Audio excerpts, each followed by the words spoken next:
Oh my goodness, it's Marianne Gassman. Marianne, I love your face shield and the glasses. Tell me about them. I made this shield. This thing was half of a little zipper pouch that you put papers in like at home. Yeah. I tried to buy this stuff and I went 3 different places and it was... Wait a minute. Look at the bling on there. Yeah, this was some trim left over from Cool. something that I added it to. I'm always adding trim to something. Are you handy? Like these pants I added this year and that. So I'm You are a you're a fashionista. Okay. doing what I call And the snazzing glasses, I get a kick out of those. Where'd those come I from? found these at some Halloween store. They were black, like Buddy Holly glasses. Yeah. But I didn't want black. I thought, that's going to show up too much. So I put 2 coats of silver fingernail polish over the top of the glasses to try to camouflage them a little bit. Ladies and gentlemen, this could be a how-to video. I got a question. Yeah. You have not missed a meeting since we restarted during the COVID crisis. Tell me, how do you like Rotary? I love Rotary, of course.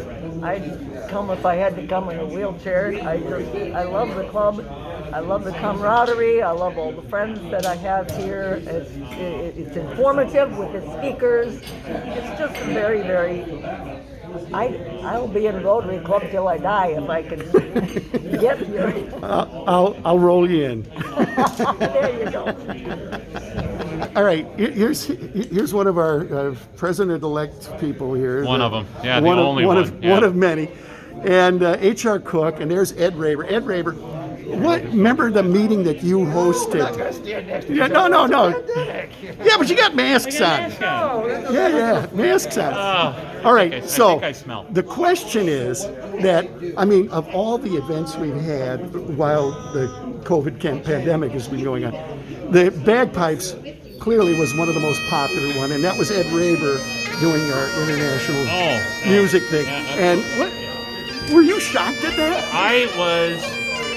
This whole program of Music of the World has been fascinating, and the fact that we actually, everybody has to one-up each other, it's only going to get better and better.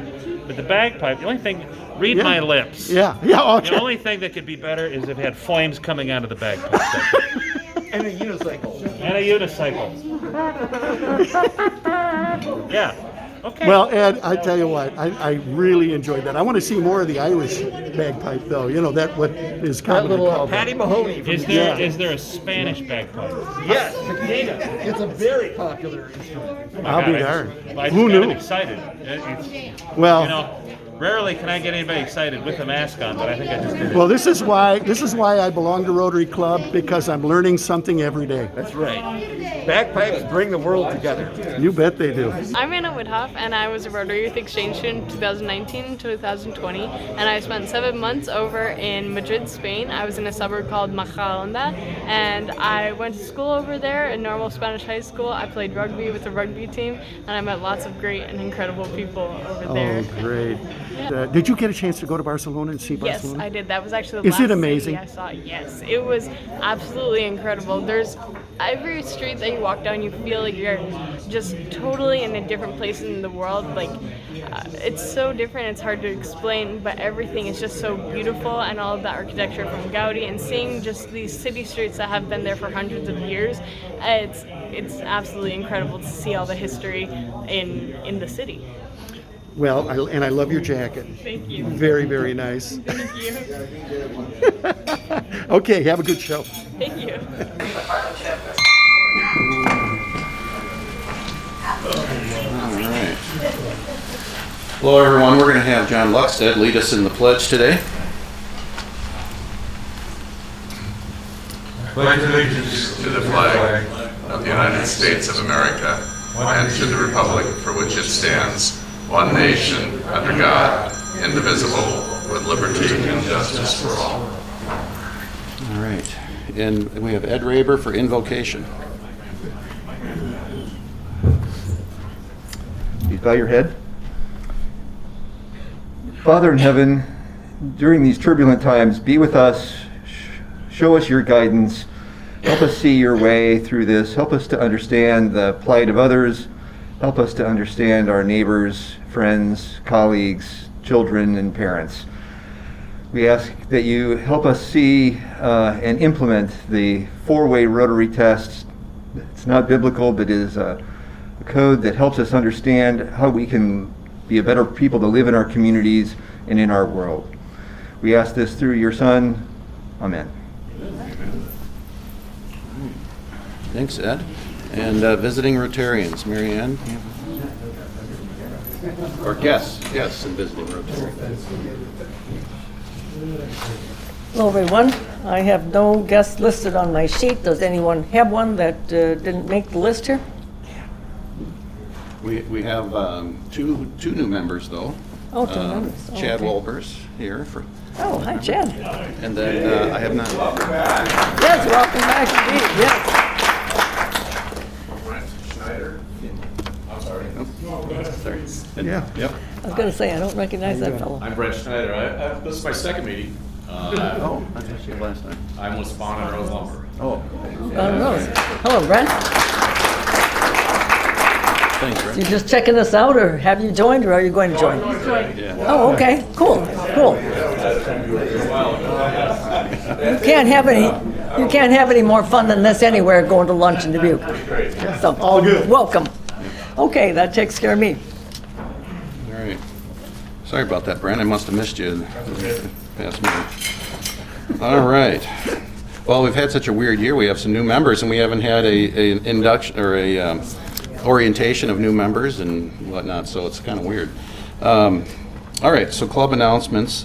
One thing I like to do this time of the month is marriage anniversaries, which we haven't done a lot of in the past, and then membership anniversaries. So for marriage anniversaries, we have quite a few this month. Doug and Lois Pierce, 62 years. Outstanding. Tony and Michelle Calabrese, 27 years. Danielle Peterson, we did not have her husband's name in the directory, and I've not met him, but 10 years. Doug and Diane Brotherton, 66 years. Guy and Kelly Gard, 24 years. Don and Kim Adams, 38 years. Excellent. Brent and Tiffany Daigle, 22 years. Steve and Heather Davis, 17. Marcia and Matt Fegan, 23. And Warren and Beth Ann Gall, 36 years. So, great tenure.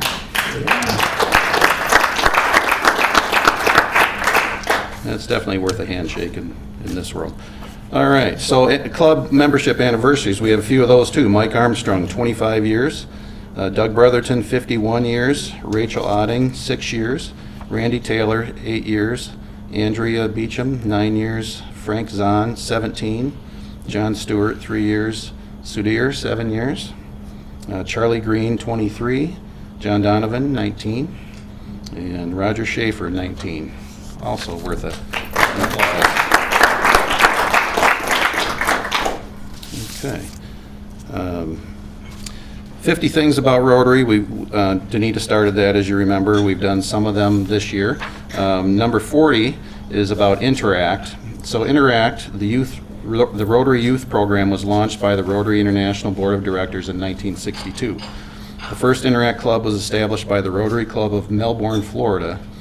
Interact clubs provide opportunities for boys and girls of secondary school age to work together in a world fellowship of service and international understanding. The term Interact is derived from inter, for international, and act, for action. Every Interact club must be sponsored and supervised by a Rotary Club and must plan annual projects of service to its school, community, and in the world. Today, there are over 7,200 Interact clubs with more than 155,000 members in 88 countries. Interactors develop skills in leadership and attain practical experience in conducting service projects, and thereby learning the satisfaction that comes from serving others. A major goal of Interact is to provide opportunities for young people to create greater understanding and goodwill with youth throughout the world. So very worthwhile and worthy cause.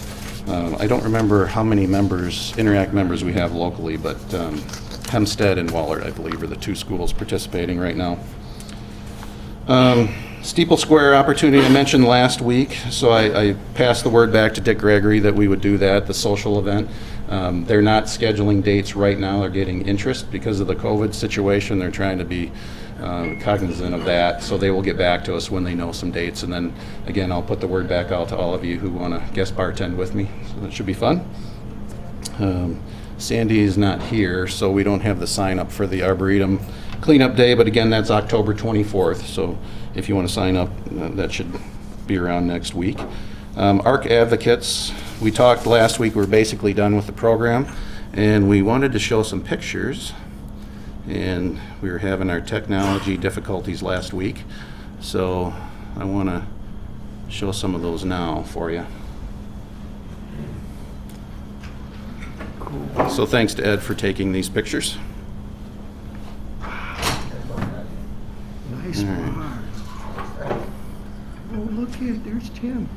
I'm surprised. HR was really good with the grooves. I have a groove on. And you can't see that so well in there. The gentleman's name with your husband, Don? Roger Hardstorp. Roger. So he's in a wheelchair and he had his tools and he was working away on things that day. So very, very neat to see. So that's what the final product looks like. I still have the two lights to put on the outside. Nice. Whoops. So again, 16th Street.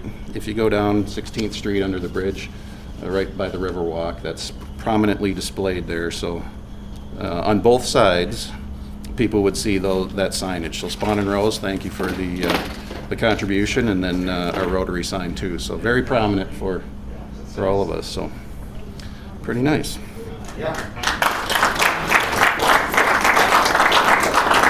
All right, and then the Dubuque Airport Overlook Project. Chuck sent me a picture. I did not put it up or pull it up for this, but we'll have a ribbon cutting with the chamber on October 27th, I think. So it is, the binoculars are in place, so if you go out there, you can see it. Have you been out, other than the picture, have you been able to look through and see things? Yeah, it's really fun. Is it? You know, you can see faces down at the terminal and all the way across Oh, the wow. airport a mile away. Wow. And so it's kind of fun. You know, it's just to go out and do it. Mm-hmm. The kids tell me that they're looking at the tail numbers of airplanes and they can enter it in their web browsers and find out what the kind of plane is and where it comes from and where it's going. And so it's kind of a hobby that some of them have. Yeah, very cool. So all of a sudden, we'll have 2 grant projects finishing up here. So It's at the observation deck on the road in toward the terminal. It's just off the road to the right. And so if you're going toward the new terminal, you'll see it. It's like a little. And there's a couple of picnic tables up there. You can go up and have a bottle of wine or picnic and look out over the field and see what's going on. It's a handicap accessible microscope or binoculars, so that there's a high one and a low one. So it works for people in a wheelchair or for a young person and an older person to look together. okay. Do you have parking there? There is, yes. Excellent. Thanks, Chuck. The sign says a gift of Dubuque Rotary Club in District 5970, and then in parentheses, come join us. Cool.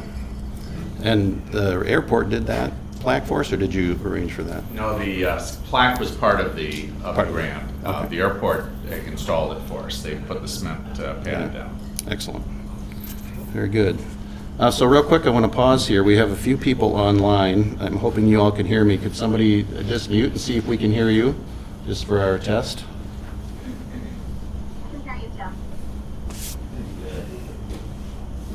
All right. I can, yes. I'll have to put a microphone down if we get to questions, but thank you for joining, and I'm glad we got it working this week. So we'll have to look at how we connect this to the sound system in here. So, all right. Speaker committee, Scott's got some things lined up going forward. It would be helpful if we could get somebody else in the club to join that committee. Scott's been doing a lot of work on that and coming up and introducing people every week. So if any of you have, have an interest in helping with that, either line up speakers, introducing them, that would be helpful, just to give Scott an extra hand. So,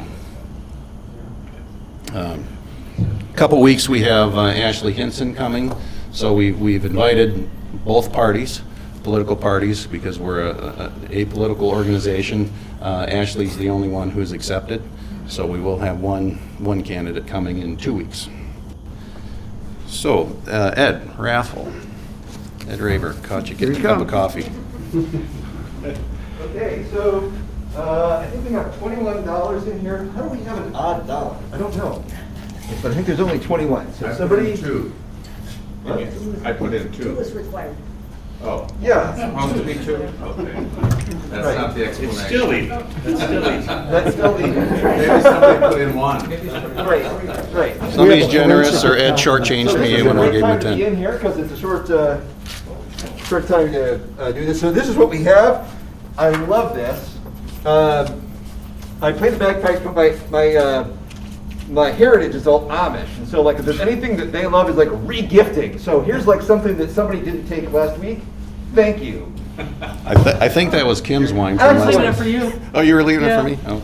So we have that, which is I'm What would sure we give delightful, and then we have a YMCA bag that has a great book in here from Tony. It's not Tony didn't write the book. It's okay, and some Galway golf balls and a little quippy thing, and a really nice leatherette little memo pad. So that's a great thing. So we're only going to do two because we didn't have that many. It's still great odds. So we have a choice, right, on the first one? Where'd that go? Right. Okay, good. Here we go. Yes. I think you got it.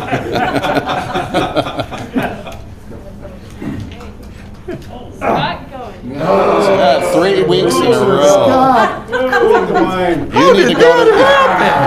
You need to go to the casino, my friend. 3 weeks in a row. That is officially a Rotary of Dubuque Club record. That is. Okay.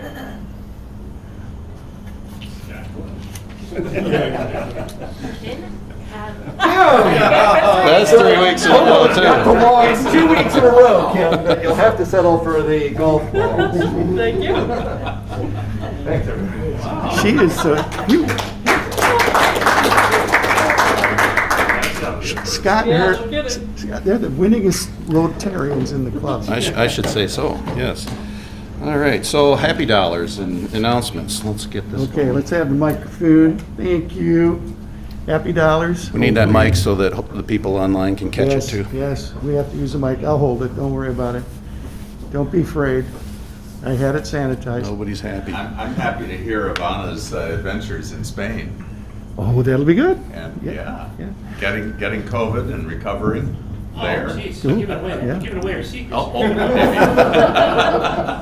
Okay, well, I have a happy dollar. Wait a minute, I gotta get on this side. There I am.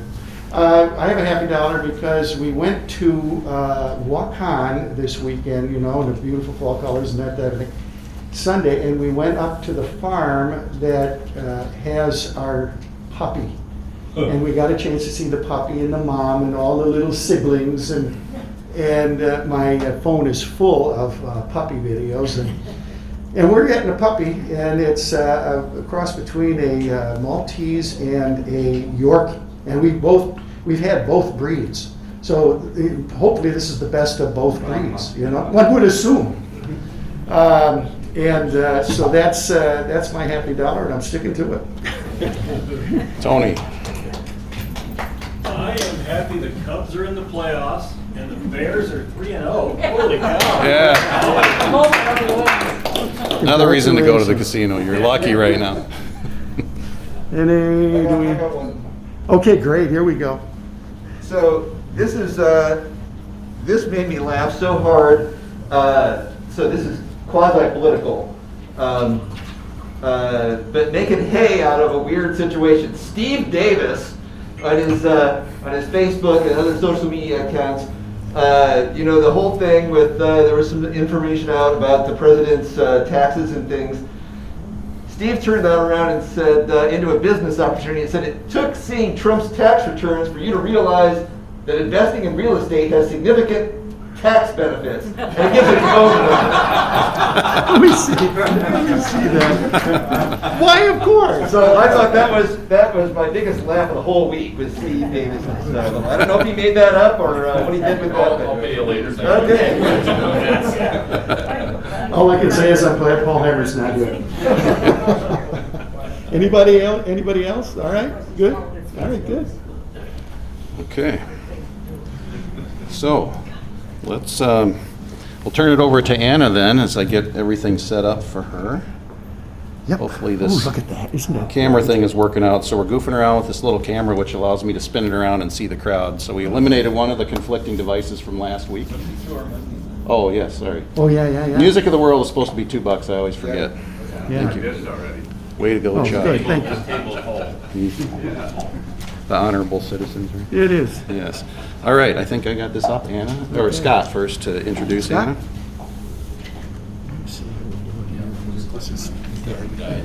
Yeah, it died. Yeah, it died. Sad. All right, it's my pleasure to introduce Anna Widoff. She's a senior at Dubuque Senior. Her parents are Chad and Laura Widoff, and she has an older sister, Elizabeth, who is enrolled at the University of Iowa, and younger brother, David, who is a sixth grader at Washington. 4 years ago, her family hosted Andres Riso from Argentina, and this year her family hosted Vinny from Brazil. She enjoys rugby and snowboarding. Before she left for Spain, she did ballet for 10 years. She does photography and is in the advanced photo class at Senior. She works as a hostess at Brazen and a local midweek market for Breitbach Feed Store. So please welcome Anna.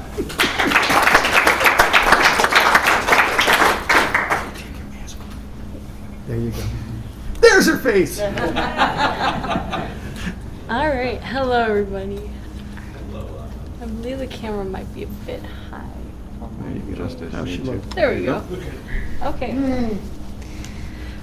All right, so as many of you know, my name is Anna Widoff, and I was a Rotary Youth Exchange student in 2019, 2020, and I went to Madrid, Spain, and I was living in a suburb of Madrid called Majadahonda. All right, so...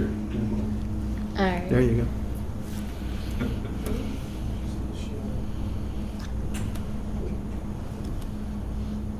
All right, so to begin, I'd like to start by saying thank you to all of you who allowed me to have this wonderful experience of being an exchange student in Madrid. And it was an absolutely incredible experience to see how the world worked outside of Dubuque, Iowa, and also how Rotary worked outside of Dubuque, Iowa. So a little bit about Rotary, my Rotary club over there, which was called the Club Rotario de Majadahonda. It worked along the same mission to service above self and to help other people. However, instead of having our meetings around noon, the meetings were, I went around 7:30 p.m. to help set up, and by the time I got out of there after helping clean up everything with the president-elect, who was my counselor over there, I probably left the Rotary meeting around 1 a.m. because that's how the culture works over there. Yes, it was very much different, as well as the exchange students over there had to be invited to meetings to attend, and most of it was just social hour and gathering with the Rotarians to speak amongst themselves about what happened to need to get done in the club or whatever was happening within the community. And it was just a different structure of the meeting, certainly, but it was also very good and always kept the same values and the four-way test as well over there. So it was a very nice time to see how the Rotary differed from the U.S. All right. So a little bit about my exchange and the people who I met while I was over there. My host mother, my first host mother and host sister are pictured in the top left photo. And we were there at La Chocolateria de San Guineas, which was established in 1894. And that is one of the most famous churros and chocolate places to go, I think, in the world, definitely in Madrid. So that was over the Christmas break, and we were getting churros and chocolate with my extended host family and my immediate host family. And it was just a really nice way to see the holiday tradition take out in the Spanish culture. And it was very, very fun. And the churros, of course, were delicious. The next photo, as you folks can't see here because my picture is in front of it, but it's of my second host family, my host mother, Carolina, my host sister, Daniela, my host father, Borja, and my host brother, Bruno. So There were a lot of similarities between my second host family and my family here in the U.S. My host sister, who was 14 at the time, certainly reminded me a lot of myself when I was 14. And so it was very interesting just to see a younger version of myself speaking to me as though she knew everything about the world. And I'm like, just wait a few years. You'll realize you have a lot left to learn. So that was interesting, as well as my host brother over there was 2 weeks older than my brother here in the U.S. So 11-year-olds are 11-year-olds more or less no matter where you go. They were both very interested in Fortnite and just kind of having a good time and not paying too much attention to anything else besides the happiness of just being alive. So that was refreshing to see how my family and their family were so close together. Then the last photograph is of my class in school. As some of you may know, instead of the students rotating throughout the classrooms as in American school, the teachers rotate through classrooms in Spain. So I was able to form really long-lasting connections with the people in my class because we were together 5 days a week for the entire year. And it was a really great experience to meet all those people and have so much time to spend with them. That whole classroom ended up becoming my friends. So, all right, now, there we go. A short timeline of my exchange. The first photograph I took from where we had our orientations. We had 2 weekends of orientation. One was the last weekend in September, and the other was the last weekend of October. So actually a year ago today, I was standing there looking out over that view of the mountain range called La Sierra Nevada. It's a little bit north of Madrid, probably about an hour. And just meeting all the other exchange students in my district and all of the other Rotarians and Rotecs, that's where I begun to really make friends when I was over in Spain. So that's a very sweet and sentimental place for my exchange. And just seeing that view, I remember looking out over it and being like, okay, I'm here. I'm in a whole new place in the world. And it's amazing. And the second photograph is of my it's taken from the view of Puerta del Sol in the center of Madrid, which was my favorite place to go into the city and see just the life and how it was beginning to unfold in front of me, how my new view of the world was starting to come with all the people. I'm not sure if you can tell, but that street is full of people. They were absolutely flooded. No matter where you went, what time of day it was, the streets were just bustling all the time. And it was really incredible to see how that much life was going on and happening between everyone, and how everything just kind of worked together seamlessly. Now the photo of the overview is I took from the top of a mountain that was also north of Madrid, and my class and I were on a field trip to hike up the mountain and to take a lunch and look over the overview for our gym class one day. And it was a very fun field trip, and I've never had anything like that in my life, to be a field trip. So we just hiked up the mountain. We saw some snow, which I was super excited to see. I know it was kind of weird because most people here in Dubuque do not like snow because we have so much of it, but I realized once I was away from it for a while how much I really did miss the snow during the winter time. So the picture of the little city, that is Segovia. It's about an hour and a half northwest of Madrid, and that was where I went with my second host family the first weekend that I moved in with them. And so going to Segovia, that photograph was taken from a bell tower that had huge bells that weighed 1 to 2 tons depending on which bell it was, and they were from all the way back in 600 to newly refurbished in the 19th century. So that was a really historical moment for me, seeing how the history kind of unfolded. As well as in the back of that photograph, you can kind of see rolling fields that kind of reminded me again of Iowa and how different the landscapes were. But I was with this new family that resembled much of my family from the U.S., and in that new scenery that I hadn't seen, I hadn't been out of the city since I got there until this moment, and I was like, okay, the world and home can be wherever you decide it will be and wherever it really feels like home and not just where your house is. the middle picture on the bottom row is of the other exchange students in my organization.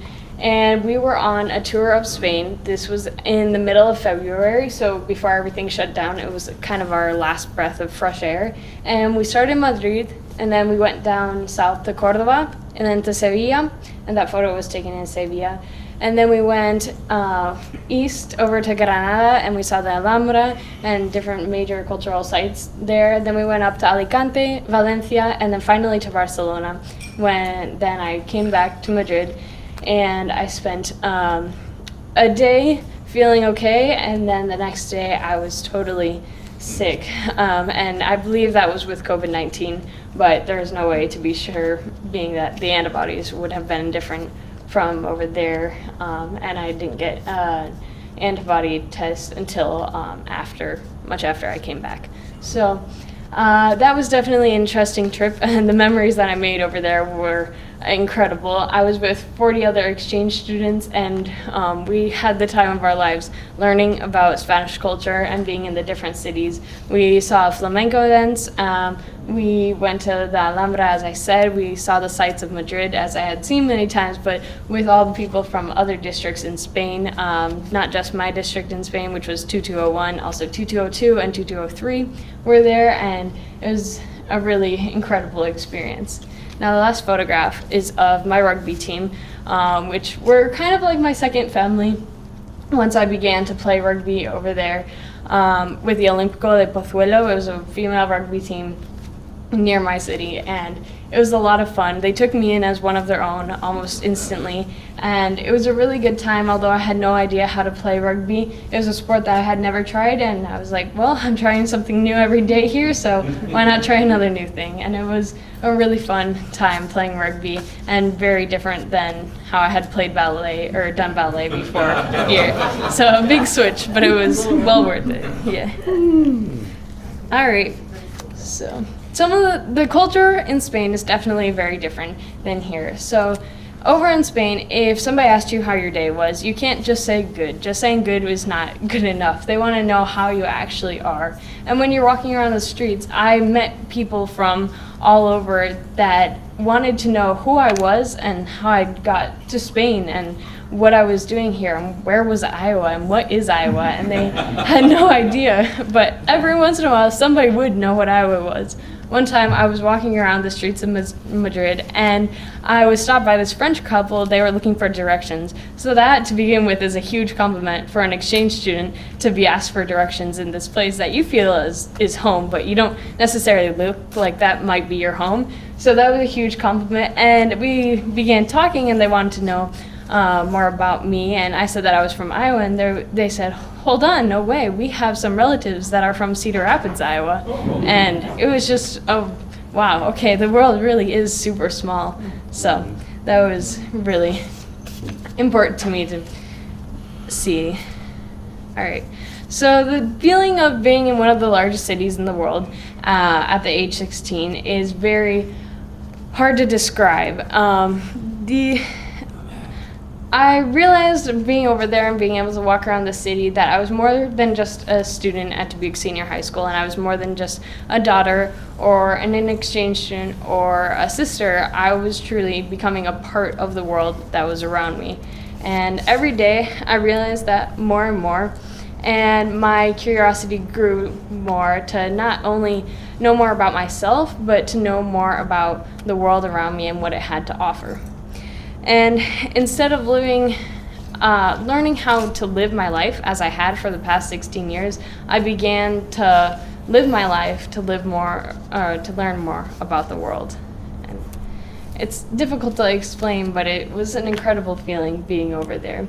So I didn't want to leave what I had learned in Spain over in Spain. I certainly wanted to take it back with me here to the US, because if we didn't have the technology that we have today, I certainly would have felt as though it was all a dream and that none of that could have been real, because I learned so much and I met so many people. And even earlier today, I was FaceTiming my host sister because we talk a lot and we're still really, really close. And I'm glad that I could have that connection and make those connections and be able to bring them back here. So knowing what I had learned in Spain, I intend to pursue, no matter where I end up going, an international studies major or a major in Spanish or some kind of sciences, maybe leading towards the medical field or something like that. I hope to apply. I've begun applying to the St. Louis University and the campus in Madrid of that university, and they do offer a 4-year international studies major at that campus. So hopefully I'll be able to return to Spain to learn more about myself and more about the world very, very shortly. So once again, I'd like to say thank you so much for giving me this experience. And yes, I lived a life in a year, as they always say, but it's so much more than that, and I want to carry on living that life that I had learned to live over there into my life here. And as the Spaniards over there wanted to know more about me, it made me not only want to know more about myself, but what I can be in the world around me. Thank you.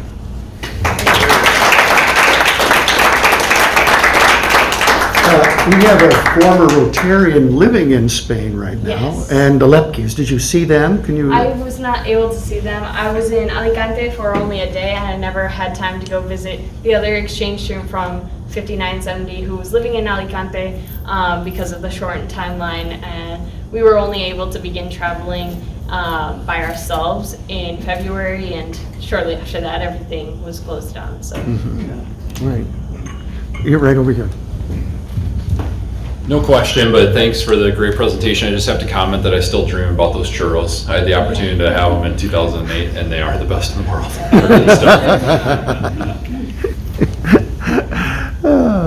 All right. There we go. Anna, was the Spanish that you learned in Dubuque at OLG sufficient to get you started? How did that go? Some of you may know, but others may not, so I'll explain a little. I went to the Spanish immersion program here called Our Lady of Guadalupe from kindergarten to 5th grade, and that's how I got my basis in Spanish. So I learned how to read and write in Spanish before I learned how to read and write in English, and I began speaking it, and so I was pretty fluent, definitely proficient in Spanish before I went over there, but having the language surrounding you 24/7 certainly made it a lot easier to excel in Spanish very quickly, as well as going to Spanish high school. I learned how to read and write so much better in Spain. And yes, so it was definitely a good foundation, and I just excelled from there. Mm-hmm. Questions, concerns, issues? Does anybody have any questions about COVID-19 and how it was living over there, or would you like to me to explain? Sure. Yeah? Okay, so I didn't want to include that in my presentation because I'm not sure how everybody feels, because it has affected every family differently, and some people it's very hard for them to talk about. And I know that my family in Madrid, they were certainly very, very petrified of the virus, especially in the beginning. And my host grandmother was in the hospital for a while with COVID-19. But so in the beginning of March, everybody thought that it would just kind of go back to normal. The virus was only a few places. It was in Italy, it was in China, but we weren't too worried, as most of the world wasn't. So as things progressed, it got a lot more serious a lot more quickly. So I was in school up until March 7th, and then they said we're going to take a break for a while and we'll be back by March 13th, just about a week. And so I was like, okay, no worries. So we were out of school for a few days, and then they were like, no, this is very, very serious, so we're going into lockdown right now. There were only 2 days between when we were let out of school and we were shut in our houses. So we could only leave to go to the grocery store, to the pharmacy, or to the bank. And if you went out for any other reason, you couldn't go out and exercise and like jog. People would do that, and you would be charged or you would have a 500 euro to 5,000 euro fine, which is about the same in US dollars. So they were very, very strict on the quarantine rules, and it did help them for a while. And now again, with summer and everything reopened, and as I know my host families were out traveling and meeting up with their families and stuff, and now I was talking to them earlier this morning, and they said that they can feel another lockdown coming again. So we'll see how it goes, but so far everybody that I had met is still very healthy and doing well, and hasn't been affected too hard by the virus. And my host grandmother did recover and get out of the hospital, so. Did your host brothers and sisters get sick or no? So after I was sick with what we think was COVID-19, about 2 weeks later, my host sister had a low-grade fever, but nothing too intense. It was just a fever for 3 days, and then she was all right. So obviously they have a mask mandate in Spain. Yes, it is. And a healthy fine if you're caught outside. And what was the number one way they kept, that they kept the disease from getting completely out of hand? Yeah, I think just how strict it was for everybody to stay in their house, and you could not leave. When I was driving to the airport, I could only drive with one other person in the car, and they could only walk me into the airport so far. It was really heart-wrenching having to say goodbye to only my host family, because I wasn't even allowed to say goodbye to anybody else that I had met. None of my friends, not my first host family. So it was a very difficult situation, but they did keep everything pretty strict. And when we were on the M40, which is it's a 6-lane highway going in and out of Madrid towards the airport, it was empty. And my host father said that that's as empty as it will ever probably be. It was crazy, because I remember driving on it in other times to go to Rotary meetings and such things, and it's just always super packed. There's traffic jams everywhere, and we could just fly down the M40, and it was really interesting to see how serious everybody was taking it, and it was really refreshing and good. And when I got here back to the US, it was I was a bit shell-shocked that it was a different approach to how to combat the virus. Spanish food is a marvelous cuisine, and I'm just wondering what was some of your favorite dishes? My favorite dish definitely had to be paella. So my host father was from Javea, which is a region near Valencia, and so he knew how to make a true Valenciano paella, and his paella, it was just delicious, and definitely one of my favorite memories is eating paella every Sunday with my host family. Two questions. So I've heard people talk when they go overseas and spend some time that they have things that they want to bring back home with them in terms of just whether it's culture or things they experienced. So what would your top thing be? And then also, as you looked back at the U.S. from over there, news or whatever it might be, what was that like, seeing the U.S. from a different angle? Do you mean physical things or just ways of Culture, physical, whatever it might be. So the biggest thing that I really enjoyed going over there was how they had lunch around 3 p.m. But it was like a nice solid lunch, and you go home and you would eat it with your family, and every day that's just how it was. It was a home cooked meal after school around 3, and so that I've begun doing with my family, especially since it was quarantine, and the structure of life in the US is definitely different, and it doesn't so much allow for that long lunch break around 3 p.m. So in the beginning of quarantine, I was certainly doing that with my family, and we would have a lot of meals that I made. Tortilla de patatas, which is the potato and egg kind of omelet type thing for my host brother, or not for my host brother, for my actual brother here in the US that my host family had taught me how to make. And then to answer your second question, how was it looking back at the US from over there? Definitely interesting. It made me have a love for my country and where I was from, but also made me see the world with new eyes and see the US with the eyes that most people have. In short, they told me to put Canadian stickers on my luggage so people would treat it more kindly. So it's a different view of the US, certainly. And you have to be in a place to understand where people are coming from with the feelings. And there's also different thinkers no matter where you go. So it wasn't every person in Spain that would agree with that. A lot of people loved it and still have that picture of the perfect American dream in their mind. But it really, really depends on who you're talking to, how you're talking to them, what kind of questions you are asking to understand where they're coming from, and so that they can see where you're coming from. And Barcelona, I've always dreamt of going there someday. I hope I live long enough.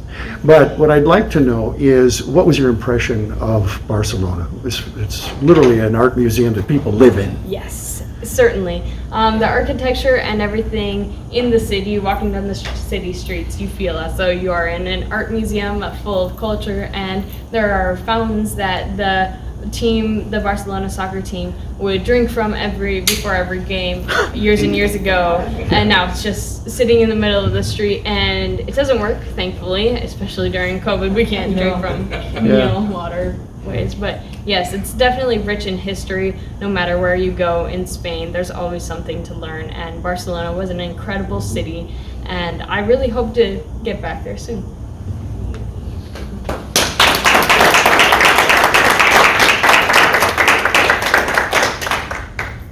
That was great.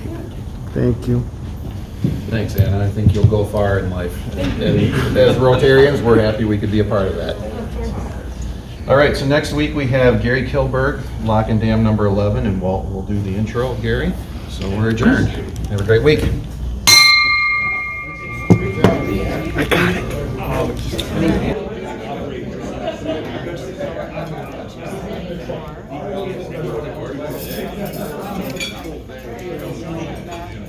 Second.